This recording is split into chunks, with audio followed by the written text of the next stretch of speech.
The idea, it's summer, you've got time to get on the bike, go and join Club at Cycle Lab and get riding with them. They know what they're doing and they'll look after you, get you riding. Right, talking about riding actually, we're going to be talking about a brand new event, in fact a set of events, 2 events on the Varsity Sports periphery or calendar, and the man who started it all, Franschhoek, joins us here. Thanks very much for coming in our studio. Thank you for having me. I'm quite a strange guy to talk about cycling.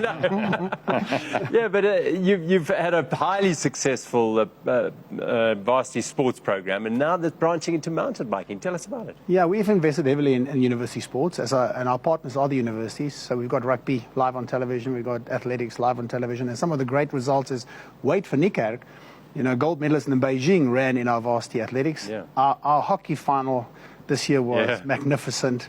The football was epic. The netball final was an absolute thriller. Sevens rugby and beach volleyball. Next year we're adding one more sport, actually 2.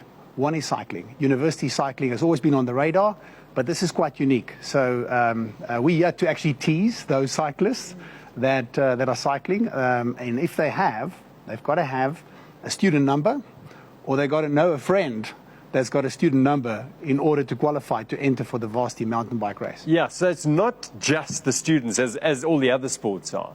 This is open to alumni as well, isn't it? Yeah, if you look at our events, and you've commentated on some of them, it's fantastic, the students that are now following their heroes on the pitch, and it's that tribe feeling. I'm part of something that's much bigger.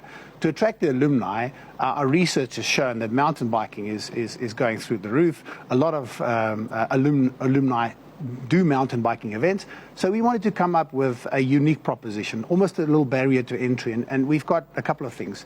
The first thing, it's a team event, but one has to have a student number. So we want to see a mother race with her son in a competition. We want to see a father race with his daughter in a competition. One of them has got to have a student number, or mates that will race together, but one has to go have a student number, and that person that's racing with him will adopt that university. So it's a university mountain bike challenge, but there will be a proper university race where the university's top cyclists will be performing against one another to be crowned varsity mountain bike champions.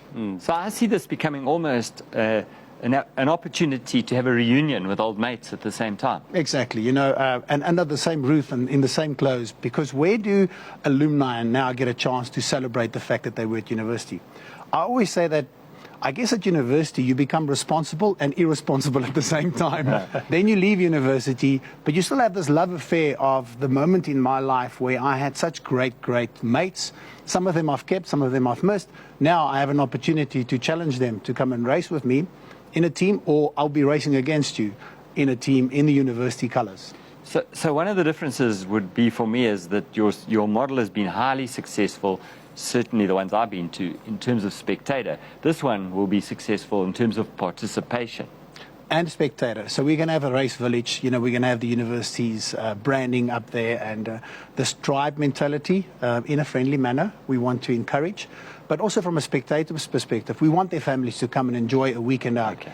And the uniqueness of the race, as our research has shown, go for a 2-day race. Let's try a 2-day race. The key here is that people will arrive after work on a Friday afternoon, register, and there will be some fun fair, like we do it properly at the universities, and then the races will take place on the Saturday morning and on the Sunday. And in both our races, in the Waterberg and down in Franschhoek, we are building tracks now that have not seen a mountain bike race on before. So you call this a soft teaser, you're just trying to get it out there. 2-day mountain biking event, but there's 2 venues. Can you just tell us a bit more about where you're going to be putting these 2 events on, in what part of the country? So the one is at the Waterberg, and we're now finalizing the deals with some of the funders. We're almost there, but we wanted to take this opportunity now to come and tell the alumni market or people that want to race in this event, listen, watch out. We're doing our big launch in January, so watch out for this. In the Cape, it's going to be in Franschhoek. La Prairie is going to be the base camp, and again, we're building a route there that has never been ridden on before. Francois, transformation has become part of the DNA of varsity sport, and we've seen a huge boom, obviously, in transformation coming through in the other sports. But what about mountain biking? How are you going to incorporate that in terms of getting previously disadvantaged riders on bicycles and participating in your events? That's part of our DNA. When we started Varsity Cup, It was one of the first agenda items, and very proud to see how the talent is now gushing through. And it's prevalent in all our university competitions. And every year we refocus and we put certain structures in place. And we're going to do exactly the same with varsity mountain biking, encouraging disadvantaged riders. And there's one or two lovely initiatives where we also want the alumni to participate and helping disadvantaged riders to get on the bike and to come and compete in these events. Will the universities, now you've got one in Waterberg and one in the Cape, so the coastal universities, are they, I mean, they can go up there and ride in Waterberg, are they invited, or how's it going to work? Absolutely. We just wanted to give them an opportunity to do both. So there's a lot of our alumni living in the Cape region, so we're confident that they'll fill the allocation that comes out, and then north. But they'll be more than welcome to travel, and we foresee that. Maybe not in year one, maybe they'll surprise us, but definitely in future is the Marty's guys will come up and challenge the Tuckies guys that they played against, or the Madibas will come up and challenge Tshwane University or UJ in future. Have you got plans to roll this out? Maybe KwaZulu-Natal? Not at the moment. So we wanted to, the next 3 years to bed it down and like these things morph and take a lot of learnings from it. I think there's 52 mountain bike track events in the country, and we said to ourselves, how can we position our event to be unique? And almost, what barriers to entry will there be? It has to be a student event. For me, that's key. The universities will race each other, and they'll be crowned varsity mountain bike championships with a trophy and everything that we've done in all our other sports. Then we'll see how we can morph it into other areas. Yes. Sounds and looks a fantastic model, and it just broadens out that rivalry, and I suppose but also brings the universities closer together over those years. We've seen fantastic growth, and like I said, I repeat myself, but the numbers, bums on seats, the interest in universities, people adopting universities, understanding that everyone has got a different culture.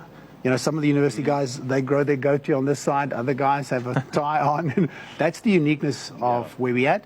But it's school on collegiate sport in the States, where people, when they leave university, they always stay linked to university. And that, for us, that's what we're also going to try and achieve with this, is that you've left your university, but have a link to it. So you can come to a varsity sport event, or you can cycle in our events, this is the first where there's participation from alumni also encouraged inside a university mountain bike challenge. Right, we've got your university number, so anyone wanting to ride with Francois.